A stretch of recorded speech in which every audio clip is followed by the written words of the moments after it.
Welcome to the Nurtured Nerds Epic Podcast Come join us and get cuddly, get gaming, get nerdy, and get and get nurtured. nurtured. Woohoo! We are on podcast number 35. Oh my gosh, I can't believe it, Crystal. Have we done 35 of these? I definitely Almost. haven't done 35, but I've been a part of many, and it does seem amazing when hmm I think about it. Yeah, That's a lot. that is pretty amazing. We kept going, and it's all because of our producer, Gita, keeps us going, I have to tell you. So this is awesome. He got us together today to do number 35, and we are excited. I'm Mary. I'm a professional cuddler, and I am a cuddle party facilitator, and I'm also the executive director of Cuddle Party Inc. now. And I'm retired, so I'm kind of just playing myself. I live in Panama, and it's a lot of fun. I've It's been there. raining It's right now. amazing. Yes, you got to come visit me No, again. Yeah, we did a I travel plan on it. episode. It was fun. I would love it. Yeah. And yeah, I'm excited about what we're going to talk about today. Crystal, will you introduce yourself? Because this is one of your playgrounds, isn't it?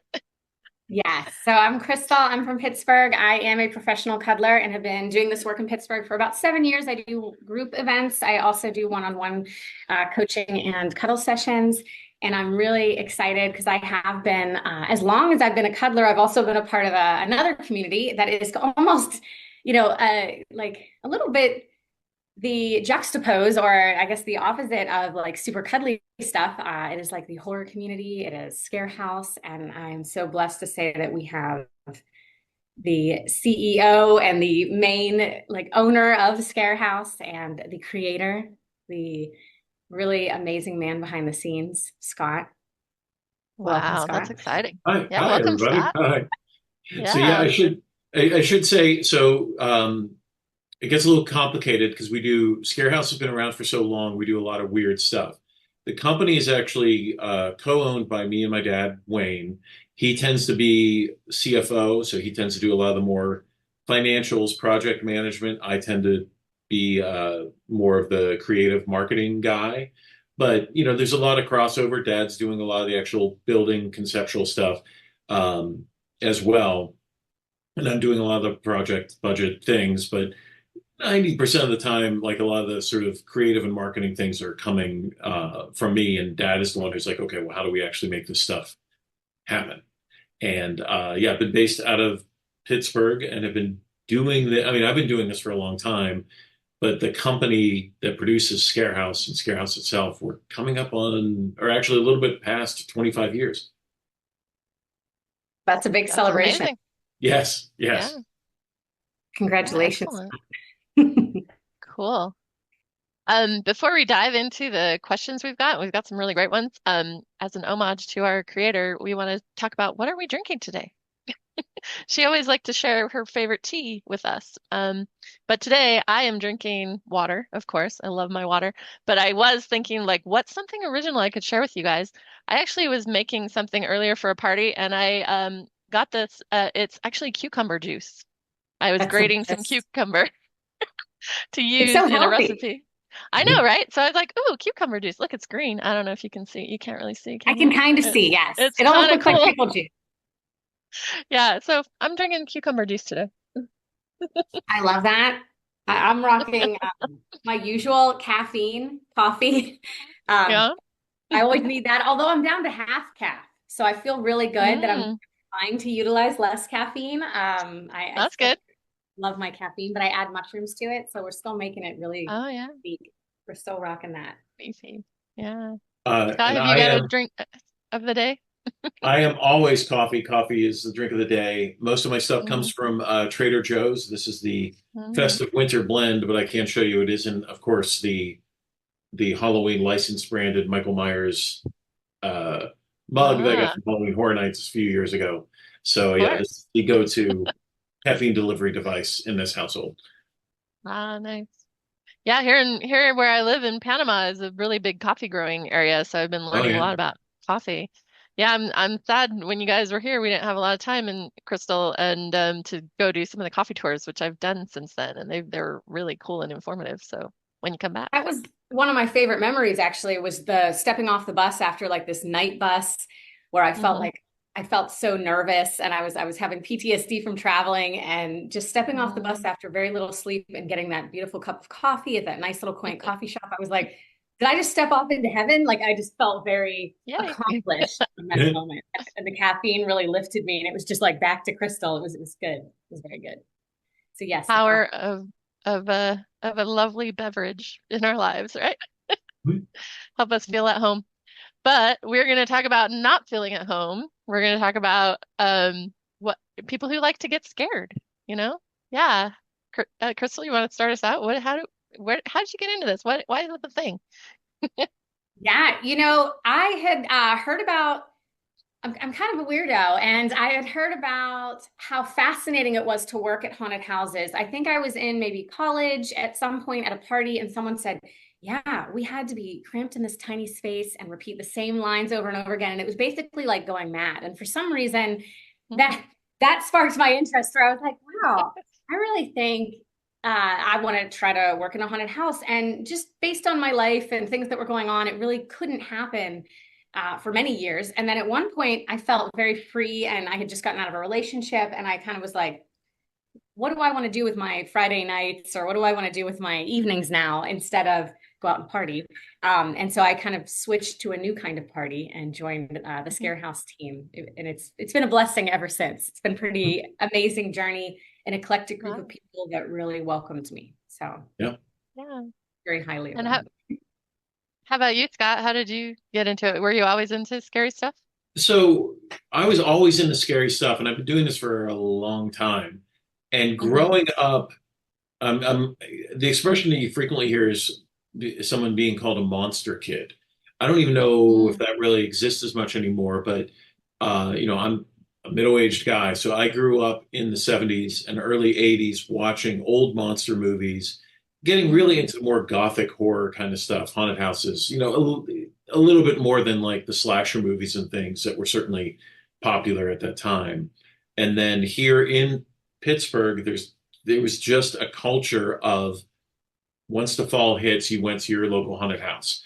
This part of the country, and not all parts of the country have this, had an absolute culture of YMCA's and JC's and volunteer fire departments putting on these haunted houses, putting on things with like a couple $100 budget. Mm. And I didn't really fully grasp that that was a way to get into immersive theater design and scenic work and everything else. It was just a way to create a world of escape. And also, I mean, the thing is, I grew up really jumpy, really easily scared by a lot of stuff, but that sort of drew me into this as well. And I think for me, so much of as a teenager, being a nerd, being very awkward, shy, etc., but working in a haunted house allowed me to sort of find a tribe, find fellow weirdos, find fellow nerds. And one of the things that helped sort of transform me was, okay, this is not nerdy Scott who reads a lot of books and watches a lot of movies. I'm this character. I've got, at first I'd have the mask on, I'd be jumping out and scaring people. And then that would transition into, okay, now I'm going to be like the cool version of myself without the mask on. And then, okay, I have some ideas on how we can actually make these sets a little bit better. And one way or another, now here it is 30 plus years later, and this is, what I do for a living. I scare people for money. Wow. Yeah, that's awesome. And and one question I have, because I've never really gotten into the scare house, scary kind of stuff or horror. It's just not my thing. Um, but I am interested in like how I kind of, as a cuddler, I'm always looking for the connection aspect of a society of like how does that kind of group experience help us connect with each other? Right. Do you find that? Oh, absolutely. Well, because Yeah. I mean, this is a thing I can tell you, this is the thing that I think our industry, and I'm trying to get back to, frankly, is that when you're in a haunted house, when you're going through a haunted house, ideally, or an escape room, because we've gotten into producing some of those kinds of experiences, Oh, okay.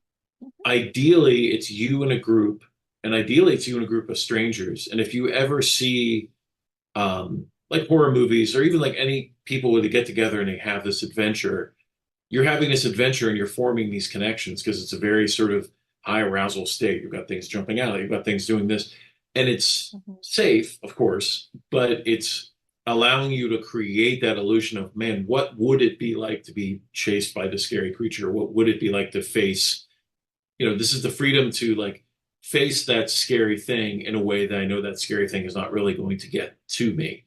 And, invariably we've had people who have met going through a haunted house who form these lifelong friendships, relationships, marriages, etc., because it is just like that experience. You're all together and you're all relying on each other.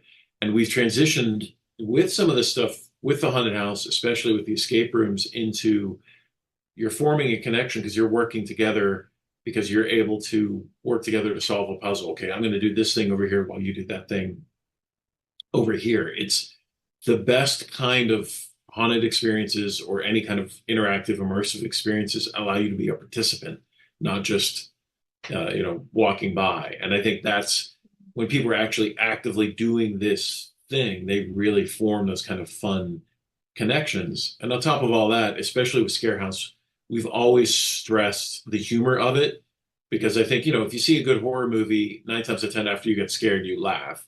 So we really lean into that, mixing in the humor and the horror. So like we're just trying to ultimately we're trying to entertain you as much as we can to get you to have all those emotions and all those feelings.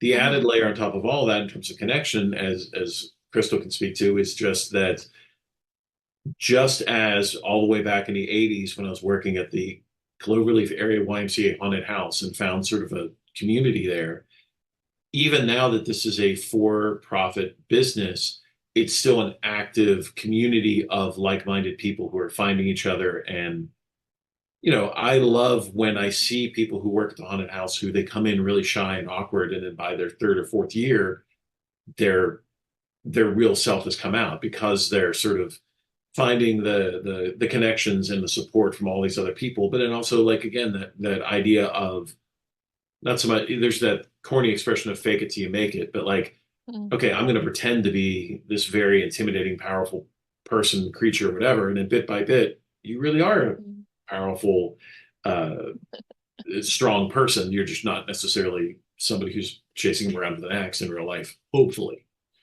We hope. Yeah, cool. Scott, I really enjoyed you speaking to, the aspects of yourself that you could kind of pull out, um, in your early days when you started working and creating, how that really helped you. I think, when we talk about community, when we talk about, connection in Scarehouse and just in that kind of haunted world, it's very much to me like a theater group. Um, I would love to, ask, we talked a little bit about how the clients or the people coming in can gain that camaraderie. And even we've touched on a little bit of how, the group, the actors and the community doing the creation also connect. I would love to hear your thoughts just on, I guess, the evolution of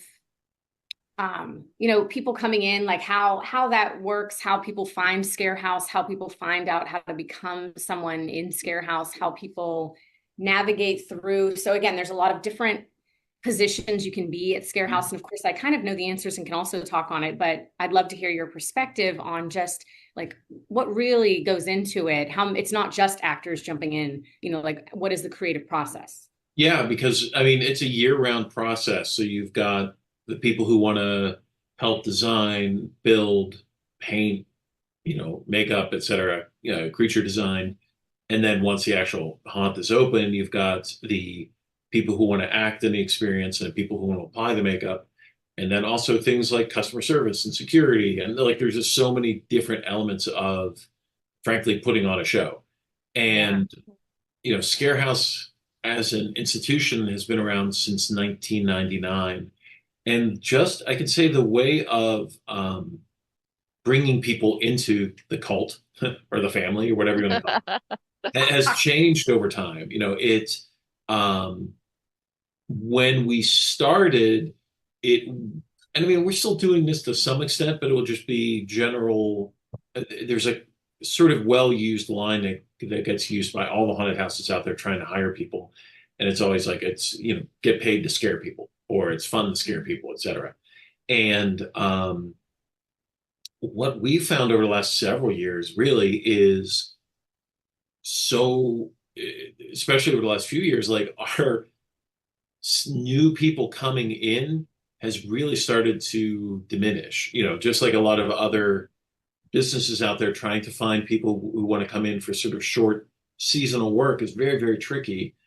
But what has really helped us out, and I know, I have a pretty wide network of other haunted attraction owners that I talk to on a regular basis. And we actually sort of beat the odds with the amount of employee retention that we have. And I think that's because I got started with all this in a nonprofit community-based version, and then also because I know how much of an impact that had on me personally. That's always been a core part of the whole mindset of our group is, yes, it's a paid job, there's expectations, but we're really trying to sort of encourage as much as we can the connections, the socializing, having gatherings throughout the year, like really sort of treating it like a club, frankly. And that has really helped us. And most of our new staff that we've brought in over the last few years, not to make it sound too much like a cult, has been either people who are working here and tell their friends or say, like, you should come here. This is great. I know you wouldn't think about it, but scaring people is really fun. It's really physically active. It's something to do on the weekends. So like our internal people are recruiting other people, or we have guests coming through who really love the haunted house experience, and they themselves want to get into haunted houses, or they're doing a yard display, or they become a fan of it, and they're like, oh, do you think I can actually work here? So like so much of our staff over the last few years have been people who were either recruited informally by people who already worked here, or were just fans and realizing like, wait, you can actually have the opportunity to work at this place.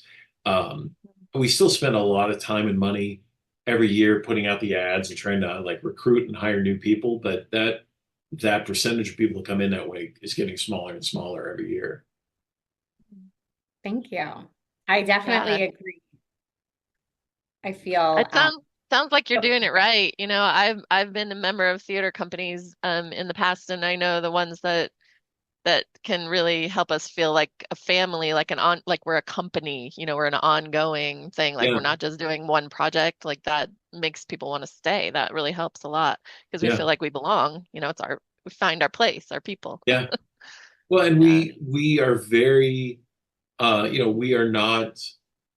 Scarehouse has received a lot of national acclaim, but it's received national acclaim because we're doing things ourselves. They're unique, they're original, they have sort of our um, mindset.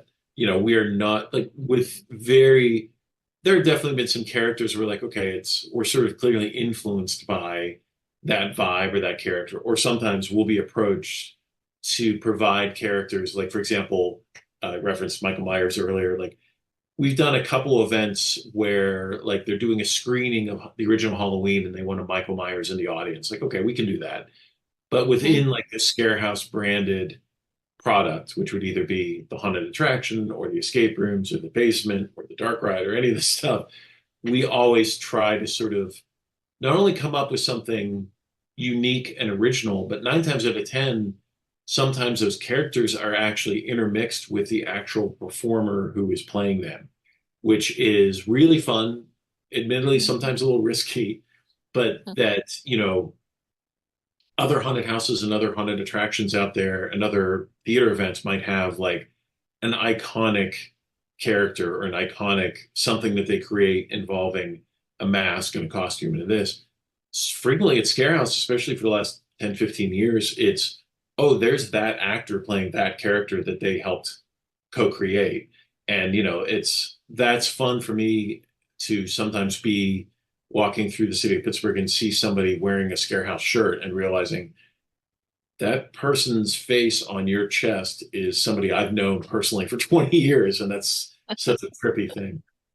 That's Yeah, cool. there's some really iconic characters. The bride is obviously who stands out Hmm. cat in my mind. Although I know that even before my presence, there's some characters that people discussed at length to me for years. They would say like these Yeah. people that walked out, before we got into the haunt, they were there every year. We really relied on them. We loved them, and it's Yeah. pretty amazing to witness that, and then to know some of the actors and how they also contributed and put money and effort and time and like energy creation into the character. Let's say.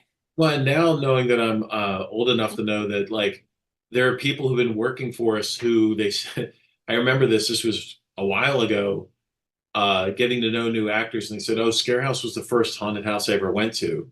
As you know, I was 13 years old, and it made such an impact, and how amazing. I've been waiting 5 years because all of our staff has to be 18 or older, and to have that Mhm. experience, which is not something you normally get to do, of the very first time you go to an experience like this, and then years later you get to actually work there and sort of complete the cycle. It's pretty wild. Definitely. I remember taking my children, and it took me a couple years to feel comfortable taking them, and I definitely had some internal work on like how old is okay, and eventually they said yes. So it was kind of a consent thing for me, and they did actually say, yeah, let's do it, and they loved. I mean, they absolutely adored it, and they were like, "Mom, we're not that scared." They really tried to play it off, but they went around like more than once. They kind of were like, "Let's get back on this ride." Oh, So it that's was. cool. Yeah.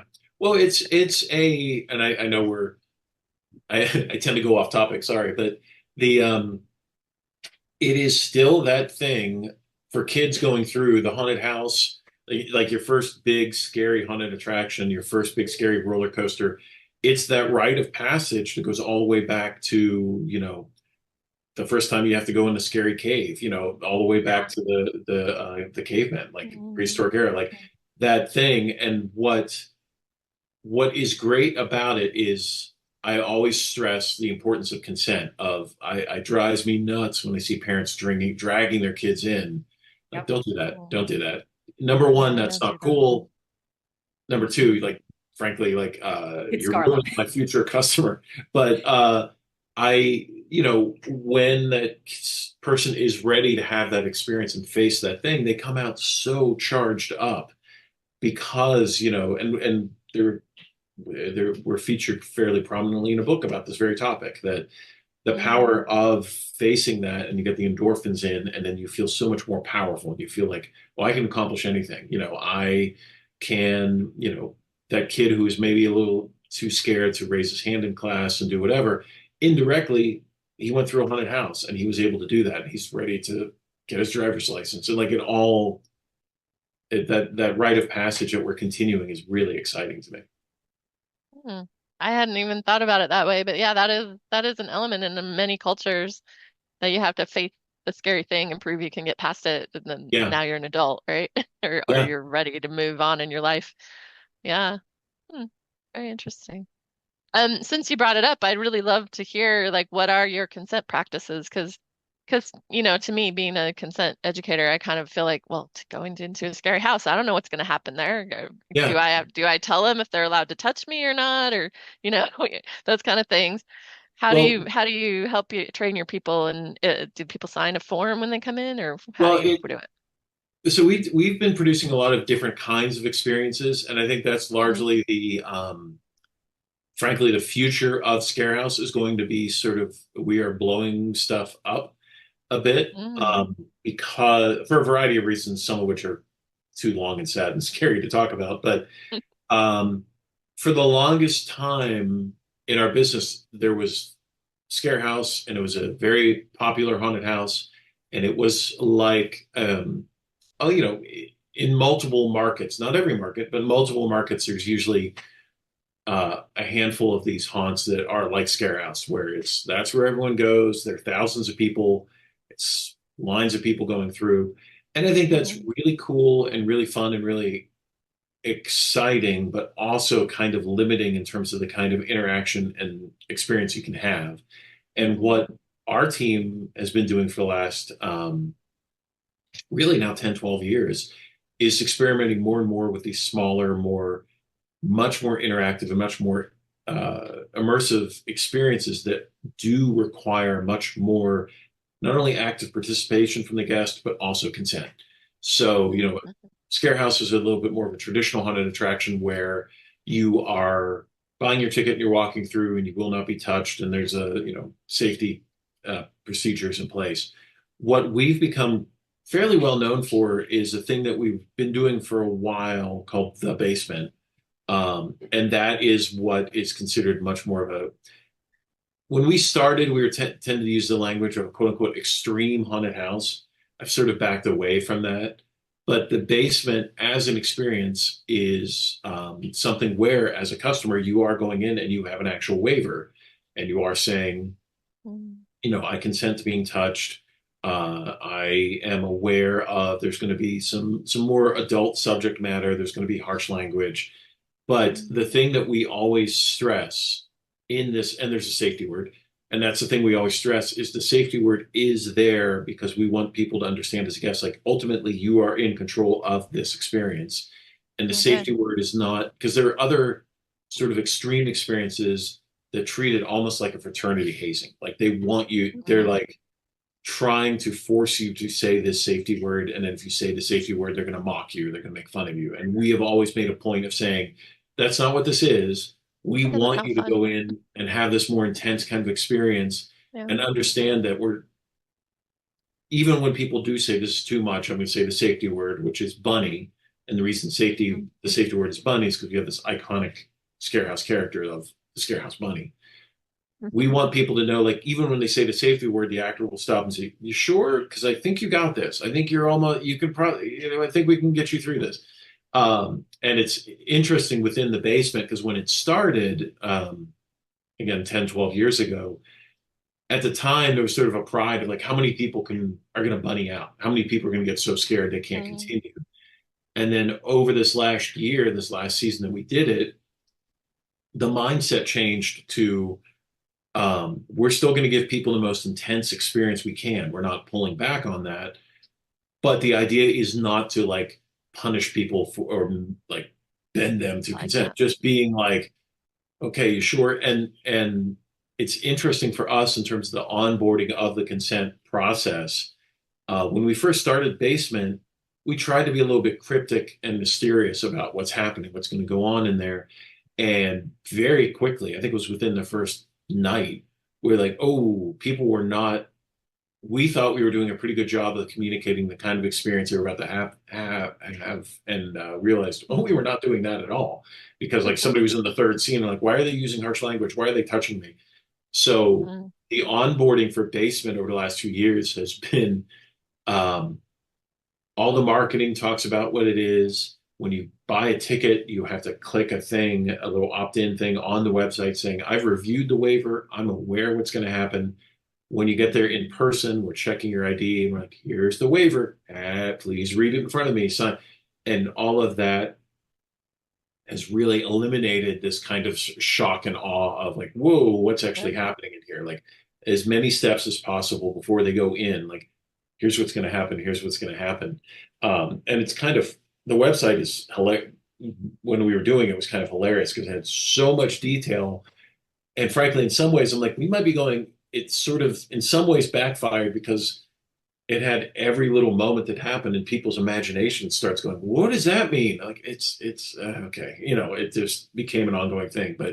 Yeah. But ultimately, people really enjoyed that experience. I'm not sure at this point if we're going to do it again or not because I feel like the basement was an experience we were doing for so long, and I sort of, within those parameters, you sort of feel like, again, as a movie nerd, you don't want to be the guy who's like, okay, we're up to part 15 of this movie. But I think there's a lot of the stuff we learned in the language of consent and the ability to put those events together that'll be really fun to adapt into other kinds of experiences and attractions. Nice. I love hearing your consent practice. Thank you for sharing that with us. Oh, I sure. think that's so important. I mean, especially when you're doing a service someone is paying you for, right? I mean, that's basically what you're doing. You're providing an experience and that people are giving you in exchange for, and knowing that it's what they want, Mhm. even though we want to be surprised too. We like that, but yeah, that's hard to find that. But it sounds like you have, so congratulations. That's Yeah, awesome. yeah. It took a while to figure out, Yeah, but yeah. yeah, cool. I can super relate to kind of the dynamic that at first you want to be mysterious, you want to, and even doing consent workshops, cuddle workshops, touch related workshops, people are like very nervous coming in. Like they're really facing fear coming into this thing. And at first I used to think, yeah, dive in. You don't have to know everything. Like, and I realized again, I did have verbiage everywhere, but I strayed away from trying to answer too many questions. I tried to say, well, hey, if you're ready, you're ready. If you're not, don't do it. And I actually switched very quickly as well, realizing, yes, more information is better. You know, if I have to lay it out for you, that's what I'll do. So I really resonate with how that evolution happens. I love to. I think, you know, being very, very lucky to say that I got to work in the basement this year. Oh, yeah?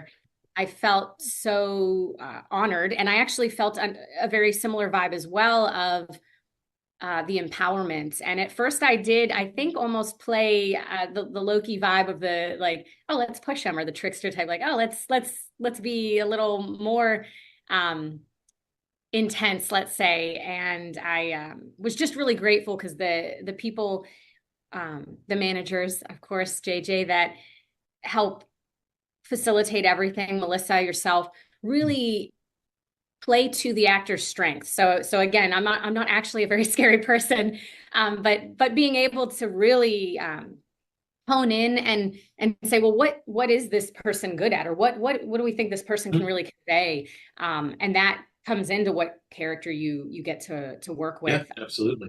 It was beautiful. It was a really moving experience. And it was something that I kind of fought for the entire time that I was working there. I was like, I really want to do that. But I very much was also trepidatious. So I feel like we all kind of face fears as we go through.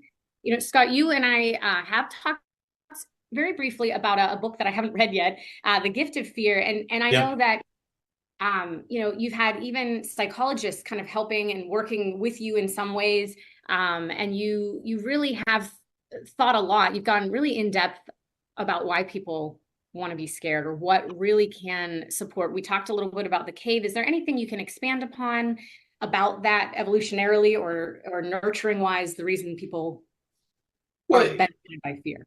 There's a couple different tracks on it. The book Gift of Fear is, I always recommend it to people because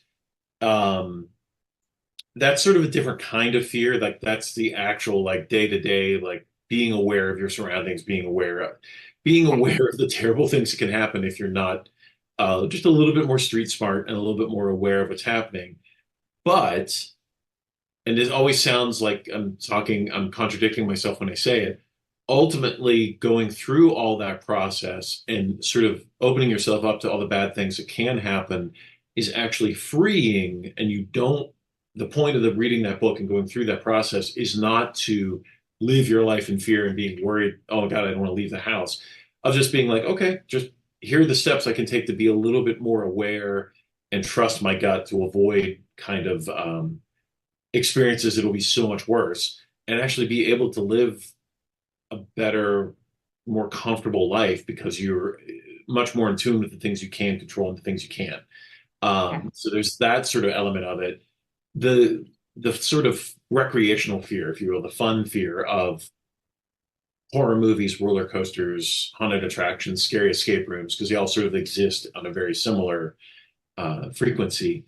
To me, is just, again, like I have been a fan of Halloween, scary horror stuff, reading Stephen King books at much, much too early of an age. But I think that allows people, again, to have this sort of experience of, so many people are like, live their lives in a much more state of fear and concern because they're not sure, like, oh, what is that? Or what's going to happen? Or I don't know what that is. In the context of haunted houses, horror movies, et cetera, you're sort of just facing that head on, and you're having it in a way that's like, it's like a release valve. Like you're not actually going into a scary place and facing something that could actually hurt you or kill you. You're just like, okay, periodically for my entire life, I've had those little steam valve releases and being like, oh, wow, mentally and emotionally, I had that experience. I'm like, whew, okay, I survived that. So now I can move on to my next thing. And I think that's a big, and I can't speak as eloquently about it as the the book Scream and some of the other stuff we've been featured in. I mean, the people who worked on those books are PhDs, but ultimately it is that thing of by facing these experiences, you get that emotional fun response, but then also like it gives you so much more confidence in life. And it sounds silly, but it is again that thing of like getting back into, you know, in prehistoric eras, I faced the bear in a cave, and now I am an adult and I can do all these things. It is a similar kind of thing of um, I faced the scary clown with a chainsaw, so maybe now I can't ask my boss for a raise, or I can do those things. And it's Mhm. I think it's really interesting that a lot of these communities all kind of overlap, and especially in Pittsburgh being such a small town, the Venn diagram of all these weird communities. But something that I do a lot of work with local independent movie theaters that run independent filmmakers and films and things. And this thing that people always say is the folks who are really diehard horror fans and horror filmmakers, so often they're so calm and they're so nice and they're so supportive and they're so interested in new weird stuff. And I think there's something there that by like, again, having these valves of facing really scary, grisly things almost kind of chills us out a bit. And we get more into the creativity of it and the support community of it, because a lot of horror movies are usually made very low budget, very community based, and it can seem like an oxymoron or a contradictory to say, oh, if you want to find a group of people who are really down to earth and warm and supportive and feminist and friendly, go to the guys who are making the movies with axes and blood and gore. But like 9 times out of 10, those are the folks who are Mm. much more sort of well mannered and much more sort of adjusted. I agree, and I think resilience comes into play. The word that Yeah. came up to me is resilience. You're really working through a lot, and I do agree with you that the people in those industries seem really amazingly open-minded, close-knit, compassionate, and I've gained that exact experience. So thank you for sharing so much of that. Oh, sure, sure. Wow. Yeah, I do have to say, like I said in before, this is kind of not the area I'm usually found in, so I don't have a lot of experience. But I have done a lot of theater, and just what you've been saying, I'm just thinking, tell me if this resonates. When you're scared, like you lose all your masks, you can't keep up. Like, Right. I mean, you're wearing masks, right? But you lose all that inhibition of all the stuff in your head. You have to Yeah. be in the moment, right, to respond. Yeah. So finding that place where it's like the essential you, I think that might be what people are looking for, Yeah. yeah, and being able to do that over and over as one of the actors or as people that are experiencing it, I think that's great because in our culture, I think we have too many like expectations on us. Oh, We're yeah. like, oh, what are people going to think? How's my makeup? What does my hair look like? When you're frightened out of your wits, you can't think about that stuff. You know? Exactly. Well, Yeah. and it's especially with the basement, which the basement is a much more, again, sort of intimate and interactive experience. So basement, it's unlike a haunted attraction that usually has the big lines of people or the groups of people. Basement is designed for no more than two guests at a time. Mm, It's a series of linear scenes. Those scenes are usually 2 to 3 minutes long, and they're usually interacting with a character and having an actual interaction. In a typical, we use this line a lot. In a typical haunted house, you're walking through a bedroom set and a door, the closet opens and a scary thing jumps out of the closet, scary, makes a loud noise. You mm, you jump, you laugh, you move on. mm, In basement, closet opens, character comes out, pulls you into the closet, shuts the door, and now you're going to have a 2 minute conversation in the dark with that character who can touch oh, you. Um, and interesting. on both sides of the equation, as both guest going through and as actor, um, there has been so much self-discovery in the basement Mm, experience of people being like, I didn't realize that this kind of personality or this kind of person was in me as on either end. like how they respond to certain things, how they think Hmm. about certain ways. And that goes, again, to be frank, basement is designed as an adult experience. It's 18 plus. So like Yeah. there are a lot of people who went through that and realized, oh, I've actually got some vibes and some things I didn't what somebody, at one point the scary character tied me up and that was actually scary question mark, and so they like it's unlocking a lot of stuff that I thought was really Yeah. fascinating. Not a Yeah, not available to them before, but maybe now. Yeah. Yeah. Hmm. Yeah, it's kind of like finding I don't know if inner child's the right word, but like just letting like your essential self be the Yes. bee, right? Yeah. Yeah. Yeah. Well, and Playground. it's Playground. Yeah. it's a running subtext of the basement is this idea of denial and like Mm. what do we as people deny about ourselves, and then is the basement allowing, we are essentially communicating to people when they go to this experience, like admit to yourself, not admit like confessional, but like letting people Yeah. allow like, hey, there's some darkness or there's some weird stuff, and this is your safe Hmm. space to sort of explore that a bit. And it's been really fun Yeah. for us to sort of like have that moment of like, why are you into this stuff? Why are you, what's going on? But again, no Yeah. judgment, Sounds just good. but just trying to open that door a little bit so when they are thinking about it afterward, they're like, why am I doing this? What's going on there? So And Crystal, as a cuddler and also a character in the basement, had I have never really thought about these things before. Like you're creating safe space for clients. They can be who they want to be. We witness without judgment. It's the same. Do you find that, Crystal? Yeah, I would say that Yeah. my entire experience throughout has really opened me up. I think that Hmm. um, just throughout my existence, I was very playing it safe for a lot of reasons and struggling through authenticity, in high school and in some of my early years in college, and working to be authentic, working to find my authentic self, and really, really struggling. And the big turning point for me, which I do speak very often on, was this year that I started martial arts, cuddling, and Scarehouse, and Scarehouse was just this community.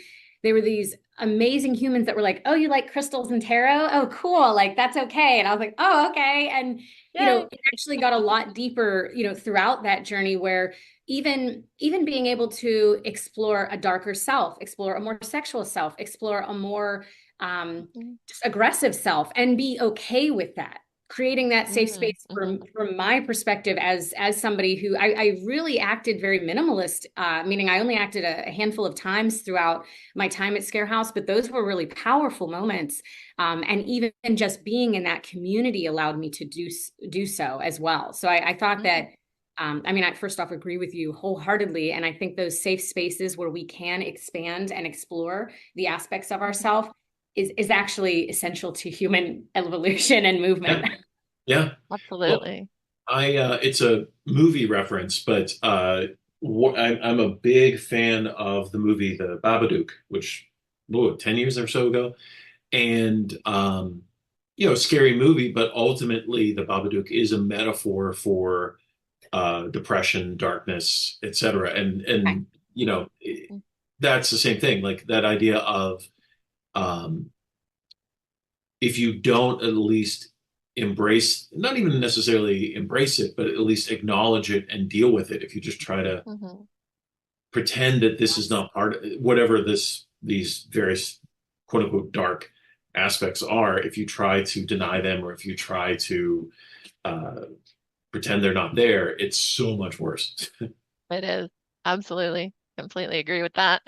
Yeah. Yeah, I think a Yeah. lot of religions speak to that, like a lot of like Mhm. Catholicism or being repressed or not allowing exploration of self, yeah, is really detrimental Mhm. to your mental and physical health, actually. It is. Yeah, and I this is a whole other topic, but I am, everything informs everything, and again, I'm a big consumer of movies, books, pop culture, etc.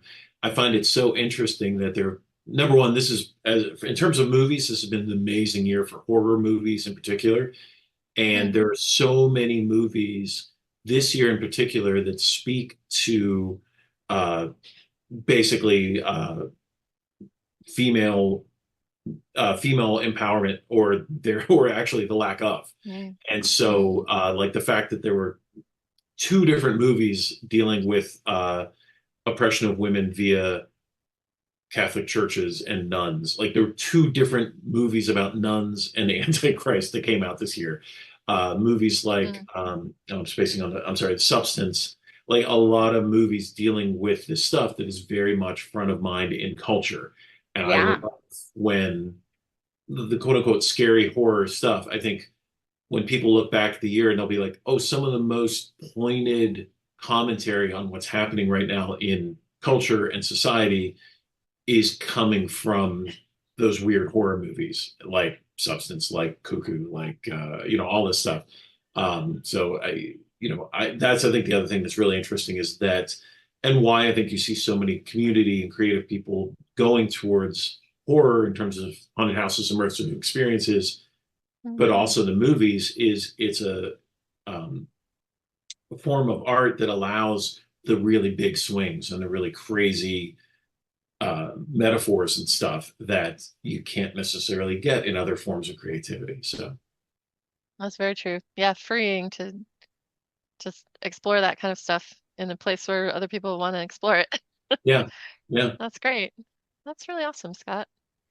Um, so what do you do year round? I mean, I understand like scaring is normally associated to Halloween, but you have a year-round business, right?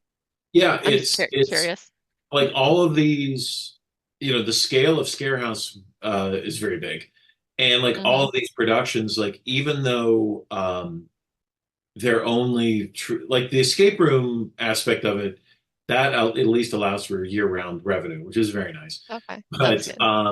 all of these experiences, they are so elaborate, and Mm-hmm. it just takes so long to pull off the level of immersion and sort of cinematic quality, and like Mm-hmm. any kind of thing, um, you know, any of these events, just figuring out the logistics of processing people, marketing, but also building the experiences, like it takes a really long time to put all this stuff together, and Oh, okay. it's as a business, like yeah, admittedly December, January, a little bit like it slows down, but it never Less. Yeah. stops. It is, as I've said Yeah. to people, like, okay, the good news, bad news is sometimes it's only a couple hours a day, sometimes it's 24 hours a day, but it's Mm. every day all year round. Even like, Mm. there's always going to be Something little that you're things you have working to on. deal with, websites and Yeah. all this stuff that happens as a small Mm. business owner. It's just Mm-hmm. that as a seasonal business, you're Mm-hmm. spending money year round, but you're Of only course. making money for a short window, which is not the best Yeah. business model, frankly. But I don't know how to do anything else, so here I am. Uh, yeah. Well, it's nice to have a cycle, where you do have that time to really I'm assuming that you put together new concepts every year, so that takes time and then you have to build it and then you have to, yeah, train the Yeah. actors and all of that. And Takes a especially with long what we're time. trying to do now, and I sound cryptic, but it's also just being honest. Like we're sort of as a company, we're moving away from the big giant show. Like Scarehouse is that big Okay. giant show that would get thousands of people going through, and some of that's because of just reality of you know our attraction was in a we had moved, we'd gone into a location in a shopping mall, and then COVID, and then the owners of the Mm, mall were not great humans. I will say that. mm, I don't know that their lawyers are listening. And mm, so, we took some big hits on that, and that's unfortunate. But also in the process of sort of reorganizing and struggling through all that, in talking with other haunted attraction owners throughout the country and realizing I don't know this particular aspect of the business and business model. Um, I'm sort of losing enthusiasm for that, and much more enthusiasm for the escape rooms and things like basement and these smaller immersive experiences that allow for a much more up close kind of interaction that isn't possible. hmm But, you can when you're dealing with, and it's funny, I feel like for me, I'm bringing it full circle of, okay, how do I get back to that place where we started? Because when we started, and I was Mm-hmm. doing these very low budget haunted attractions back in the 80s, they were designed for small groups of people. Again, that community thing of 6 to 8 people, Yeah. like what we're doing with the escape rooms now, of Mm-hmm. you're having this shared experience together. And Yeah. also And you it's know more, everybody who's with you know you. everybody, Yeah. and it's more rewarding for the Mm-hmm. actors because they can actually Mm-hmm. talk. Mm-hmm. Whereas the big haunted attraction makes a lot more money, but it's also just keep it moving, keep it moving. It's like the difference between going to Mm-hmm. your small hardware store and going to a Home Depot. And like, well, Yeah. is there a way to deliver that small experience? And I can tell you honestly, so many of my friends who, like me, have been doing it for a long time, we all agree that's the way to go.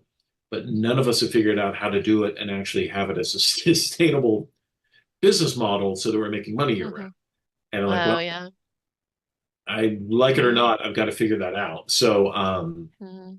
that's sort of where we are now. Like it's Okay. it's December when we're recording this, and that's where Mm-hmm. our team right now is a lot of like it's not the fun stuff, it's a lot of spreadsheets and a lot of things like, well, could we take this element of this experience as, how to make it a smaller, more intimate, but still scary experience. And that's sort of Yeah. where we're trying to figure it out right now. Okay.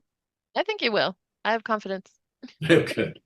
I believe in you as well, Scott. My Oh, video seems to have disappeared, but I'm still here.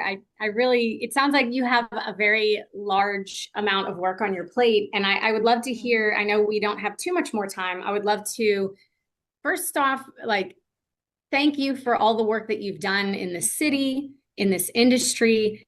We didn't really get to touch on it too much, but you've been in countless Scarehouse and yourself have been in countless articles, countless books. There's really a lot that you have contributed to this industry, and I know that's a hard question to get too deep into.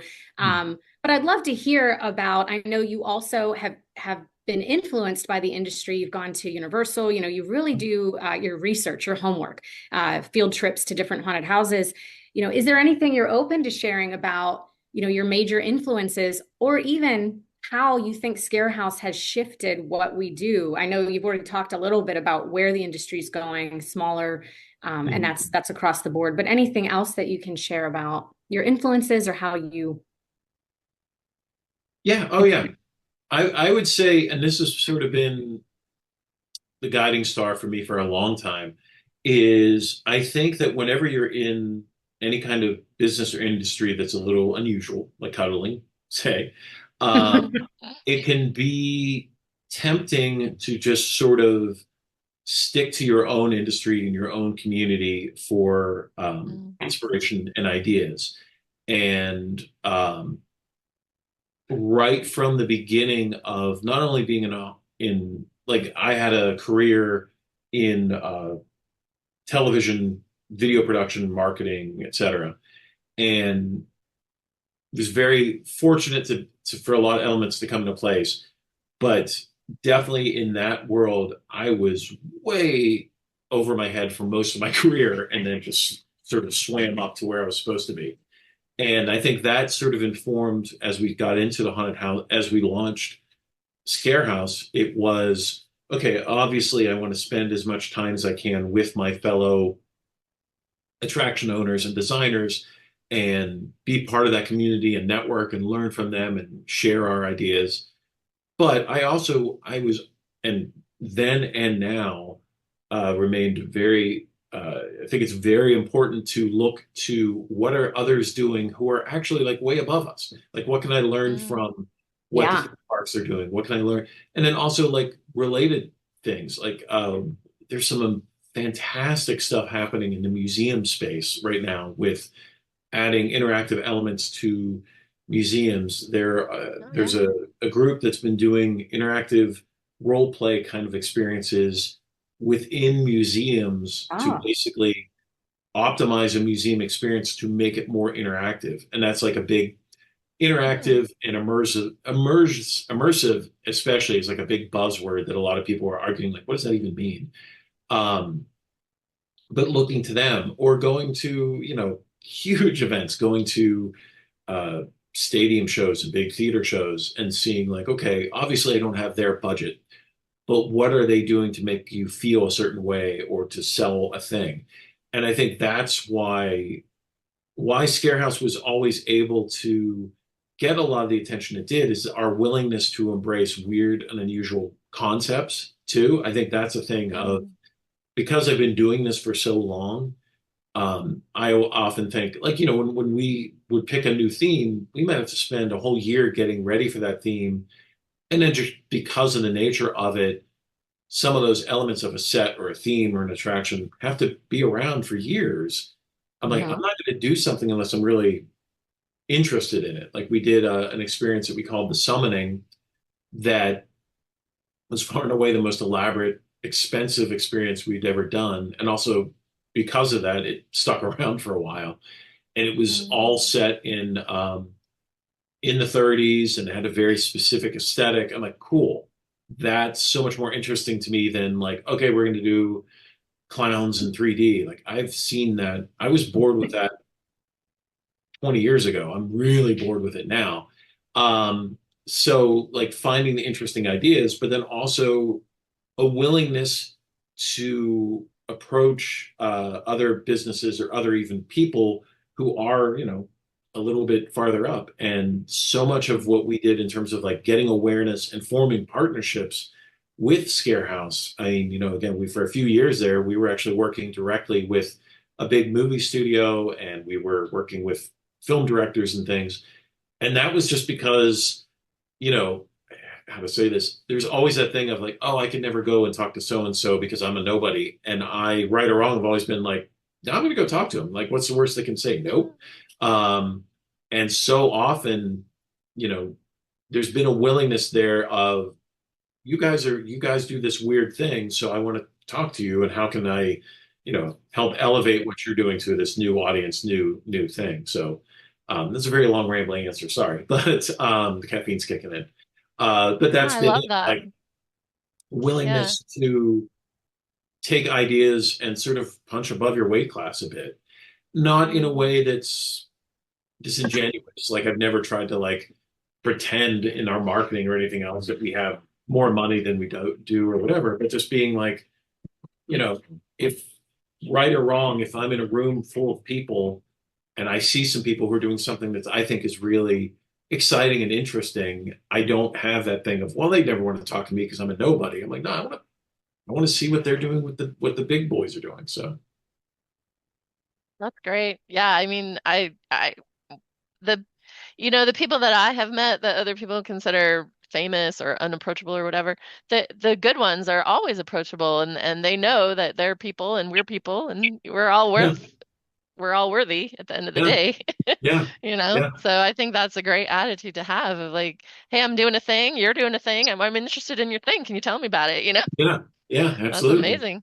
Yeah, I that's so also cool. agree that, as we evolve as humans, what we offer and what we work on kind of almost has to shift with us. So I really enjoyed, your comment that, do you have, especially elaborate sets, you are going to keep them for a while, or what you offer is going to stay for a chunk of time. But there is a point in the game where it either no longer serves you or it no longer serves the client, Hmm. or it's going to, almost require a little bit of evolution to keep moving. And so I'm very much in Mhm. alignment with that. And then always just striving, to evolve or adapt to the needs of Yeah. the people. That's a big deal. And so I definitely appreciate Right. that. And it's a Yeah. it's a bit of a generalization, but I can say for the most part, any of the projects we've ever started that failed were the ones that seemed really good on paper and were like, oh, so and so's doing this. If we do this, here's how we make money. But then Mm, internally, I didn't uh, like it. either I or part of our team were like, I guess, and more passionate about it. And, without the like some of our crazier ideas are like there are no numbers to back up this crazy idea. Yeah. But then because either I or other people in the team are really passionate about it and they're really like, Mm. I know I'm convinced this will work. 9 times out of 10, those are the ones that worked out for us. The ones that like on paper, like, well, everyone else is doing this thing, so let's try this. Those are often the ones where like, well, that was a huge mistake. There Yeah. has to be the passion and the willingness behind it, not just as well as the data. But if it's Yeah. just Yeah. data but no passion, like it's not going to work. Yeah, the passion needs to be there in artistic stuff, definitely. We're coming to the end of our time though, so I wanted to say, hey Scott, what would you tell people who are like maybe like me, like I think I don't enjoy haunted houses, but I haven't been to one in probably 30 years. So, what would you tell me I if I felt like I maybe want to try it now that I'm hearing I that think it's a that's different I mean experience? I think that's the thing. Like, give it a try. I mean, Hmm. Yeah. there are, and it's like anything else. Like, do a little bit of research into if you're in your market. Like, okay, I think Hmm. it might be fun to be scared. And I think that there are more and more of these experiences that, professional haunted attractions have now been around since 1974, which is crazy. Coming Hmm. up on, there are actual haunted attractions out there that have been in continuous operation for 50 years. Um, Wow. and there are still some that are, a little bit more traditional, a little bit more old school, but within this landscape, there have been so many uh, wild changes and differences. And I think you're going to start seeing more and more attractions who are trying to do what we hope to do, which is how do we develop something that is still scary, kind of thrilling, kind of fun for somebody other than just the teenagers. And Hmm. I think especially with the escape rooms, especially with some of these smaller, more immersive experiences, but ultimately just, yeah, I think if it's a producer that feels safe and, you get the sense of like, no, they know what they're doing. They're going to they're going to respect consent and boundaries or whatever. Like, it's fun to be scared. It's fun to go in with people and just have that moment and laugh and have all your endorphins kick in. And then just, it definitely gives you something to talk about the next day as opposed to, yet another staying at home Netflix and chill night. Like go out and have an experience. It's always an adventure. Yeah. Yeah, do something. That's my line. Cool. Always an adventure. I love that. Yes, that is accurate. Yeah, yeah. And how do we find you, Scott? I think just through the website and through all the social medias, just Yeah, scarehouse.com, run Scarehouse. Instagram Awesome. and Facebook, and actually probably the our YouTube channel, which we haven't spent as much time on over the last few years because pandemic. But especially on our YouTube channel, which is just the Scarehouse, there are hundreds of videos, and especially in from about 2015 through the early 2020s, we were producing a tremendous amount of content on there. So you can see a lot of like really in-depth behind the scenes videos and stuff about the process and everything else that we do. And my hope is that as a company, we can get back into doing that kind of content because I find it so interesting. But yeah, the last few years we've had to drop off on some of that, but it's still there. It's still great. Hmm. Well, please Cool. know, Scott, that I'm willing to help if you need. I'm always on Oh, board of to help. course.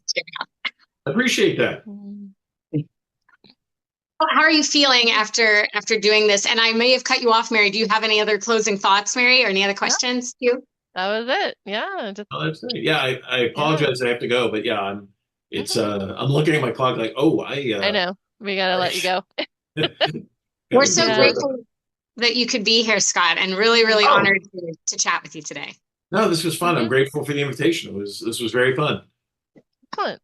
And I'm Well, glad thank that you so we're all much. right. Thank you guys. Yeah. All Okay. right. Bye. Bye, Scott. Bye. Yeah, What that an was fun, amazing human. Crystal. I'm Yeah. so blessed to know him. And I would, one thing I will try to follow up is I really enjoyed him mentioning some of the way that horror films now, and this is true for the past as well, they often are commentaries on the political climate or on the climate of the age. And so I loved how he Hmm. mentioned some female empowerment, or at least some female oriented perspectives that were going on in some current films. I would love to ask him Hmm. for a reading list and a movie list. Maybe I can see if we can get that in the notes later. I'll see if I can follow Oh, up with. yeah, that'd be awesome. That Yeah. would be great. Yeah. Yes. And I think that your theater experience, Mary, actually really Hmm. does connect very deeply to the immersive horror experience. I know it may not seem like it. It may seem like they're worlds away, but in my opinion, the close-knit family, the drama, the kind of amazing life experience and movement through different aspects of yourself, I think they're all connected. You know, the darker aspects. I think that theater just sometimes doesn't touch on the same exact topics that horror does, but I don't think either one's like actually that different. I don't know. Right. Yeah. I mean, you're telling a story, you're creating an experience for your clients, for your audience, so definitely I think it's relatable. And they Yeah. still touch on all the different emotions. I think that with theater, it's actually a little bit more of a broad spectrum of like love and sadness and all these things. Whereas with horror, it's a little bit more narrowed in what emotion they're trying to get from you, which may or may not be excitement, fear, adrenaline, happiness, scared. But I still feel like it's such an actual parallel that I actually think you're very, very in alignment with it, with all of the things that you. Yeah. Well, I love talking about these kind of things because, when Gita first said, "Oh, I want to do a Scarehouse episode," I'm like, "Really? It's summer. Halloween's over. Whatever. I'm not into it." But now after talking to you guys about it and like just finding these new insights of all these different things about how it always comes back to connecting with other people and with ourselves. I mean, I think it's great. It's lovely. The human animal has so many different ways that we like to find ourselves and express ourselves and connect, right?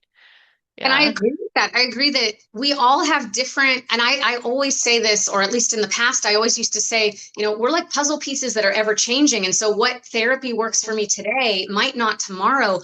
And each That's true. person has a different therapy. So it's fascinatingly enough, I feel that haunted houses or working in haunted houses or cuddling or even like looking at some of the nuances of like the kink world or sensation play or even like the communities of poly or the communities of book nerds or the communities of movie nerds, like they all actually have something they need in that moment that they're reaching for and that they're finding in that community or that therapy. Absolutely. Anything can And be therapy. yeah, and for me, like the takeaway today is like they're all spaces where I can just be my essential self. I don't have to have my mask. I don't have to pretend I'm somebody else. I don't have to pretend I don't like something or, I can be just myself being scared or I'm not thinking about all the other crap that I think about all day long when I'm in those kind of places, whether I'm getting nerding out on cuddling or on Scarehouse. I think You get the another passion.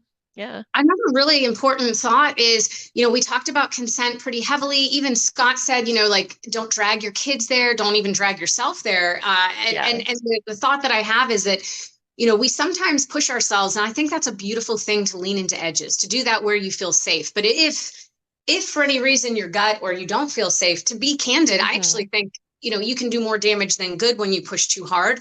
And so even in this realm, some of the people that are trepidatious about haunted houses, I always suggest really feeling into it. And like Scott said, do you trust the producer? Do you trust that crew? And if you don't know them, it's hard to, but you can do research online. You can kind of feel into their feedback and take everything with a grain of salt, knowing that each perspective of each person might be different.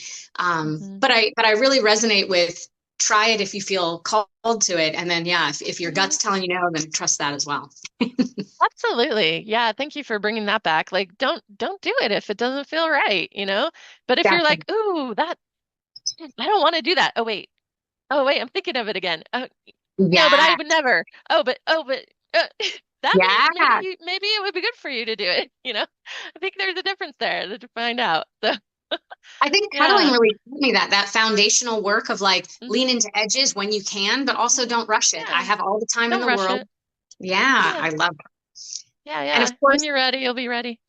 Yes. Of course, all of our Nurtured Nerds family and community can find us on YouTube. They can find us on Facebook. They can find us on, where else can they find us, Mary? I'm trying to well, there's some emails that you could send to us. Are you still looking at those, Crystal? Because I'm not. Sometimes, but not often. I need to. Yeah, it's nurturednerds@gmail.com or nurturednerdsnewbies@gmail.com. And we do have our website, nurturednerds.com, and our YouTube channel where you can find all of our podcasts, right? Yeah, that's the place to go. 35. I know, man. I need to go back and look at some of those old ones because we've had some really wonderful conversations, haven't we? Honestly, I'm very impressed, and I do try to share as much as I can, but I'm just so grateful. This has given me such a beautiful experience in itself to talk to people I might not talk to Mm-hmm. experience things I might not experience, and to really be able to dive in and just have fun conversations. Like it's been Absolutely. a This is wild like my ride. favorite thing to do. So, I love that. yeah, definitely. And we We still, do have a new member raffle. If you guys yeah. sign up and join, you can win free loot. And we have hangouts. So and game nights. So come to Nerd Break and Dance Break. It's all on the Facebook page, right? Is that where you guys Yes. are announcing those? Yeah. So you can see what actual activities are happening on the Facebook page. Oh man, my power just went out. So now I just lost the script too. But You know what's funny is but I go to saw the the lights Facebook kind of, page and you can see. Yeah, the lights went out. Spooky. Yeah. So you can see when the next nerd break is happening, when we just get together, hang out, and have some fun games or something, and chat. And when there's a dance break, that's fun too. So I know I haven't made it in a while, but I one of these missed days that. I'll make it back again. Do Yes, you? I'm a Oh, yes to thank you for that. telling me. I would like to do Yeah, some dance breaks. That's something I'm really calling in as a therapy right now. yeah, that could Movement. be fun. Yeah. Do we have a cuddle of the episode? Do you have a position you want to share today? Or I don't know, I could think of one probably. Well, let's think. So I'm trying to think. I was trying to think, is there like a spooky one, a scary one? Can you think of a I spooky? know. I was trying I'm, to think that too. Like when you're in the scare house as an actor and you're allowed to touch people, like what do you do? Do you so like grab usually their arms or I like have a very hold high them while energy. you talk to them? Yeah, so I'm usually jumping a lot, and so when I acted in the basement, my goal was actually I was in a creepy Christmas room, so I was actually Mm. celebrating Halloween and Christmas at the same time. I'll have to That's send you cool. guys a pic of the clown or the different makeup. I got a picture of at least one of the makeups because I was a couple different characters. Um, That'd but be I fun. did jump around a lot and I crawled a lot. And when I touched people, I was very minimalist. Again, consent being my main vibe. I really kind of Hmm. got just close to people. It was more of an experience of like barely touching, but being almost like whispering in their ear or just looking close in their eyes. That closeness can be a little overwhelming to Oh. people even without Hmm. touch. So I Yeah. played it very, so maybe we could say eye gazing is the which is You something know, I do a lot. I do think eye gazing is super powerful, even though it's without touch. It can really bring up a lot for people and Oh my people don't gosh. take it seriously, but it's like just sit and gaze into someone else's eyes for 30 seconds even and oh Yeah. my gosh, so much power. So much I power used to be right there. scared of it when I first started cuddling. It was hard for me, and I'd Hmm. have to like, no, no, I can't do it. And now I'm very much Hmm. like, yes, let's go. Yeah. Yeah, and even like to yourself. Look Yes, yourself in the eye in the mirror. See if you can do 100%. it for 1 minute. It's amazing what you see, right? Actually, I Yeah. was prescribed that by my first cuddle instructor. So Samantha has said, I want you to do Oh yeah. that for a minute or 3 minutes every day and do some Hmm. affirmations. And I remember being like, what? No. I know. Like, what do you mean? I was just looking at my own eyes. What is it? Yes. But yeah, it is. It's really powerful. So yeah, I like that. You know, all cuddling is not about touch. It's about connection. And you can get it through the eye gazing. So yeah, that was a good one that came up. I wish more people knew that because I really think that even as, Hmm. a person that maybe feels some isolation or isn't around as many people, bringing in more eye gazing with yourself and then just looking in people's eyes more, it really just connects you. So I Yes. feel that. That's a practice I try to do when I'm out and about of just like Yeah. whoever, if I'm walking by someone on the street and I'll say, "Hey, good morning," I try to look in their eyes. Or if Yeah. I'm, the checker at the checkout store, "Thank you for checking me out," 2 seconds. And it Yeah. might make their whole day, and they're busy doing their and then Yeah. they look up one time and you're not looking at them, then they're like, "Why should I look up?" But I look at them. I try to. That's one of my practices. Same. Yeah. Very much so. Yeah. I think that's a great thing to do. Yeah, cool. I love that one. Cool. Yes. Hmm. All right, Crystal. Is there anything else we need to talk about today? That's a really good question. I think we've touched on so many good things, and I'm again so grateful. I will do my follow up to see if I can get a list maybe that we can put put out there for everybody on maybe some Scott picks for books or for recommended movies in the current realm. And yes, of course, are we feeling nurtured today? Are we feeling nurtured? I'm feeling nurtured. You I'm know, feeling I always come to these and I'm just like, I have to do another thing. But I know always at the end I'm feeling energized. So yeah, the and you? same with me. Identical. Yeah. Because I'll be like, I don't have time for this. Oh my God, I'm running a million things. My computer doesn't work. Oh my God. But yeah, by the end, I'm Yeah. always smiling, always happy. Yeah, absolutely.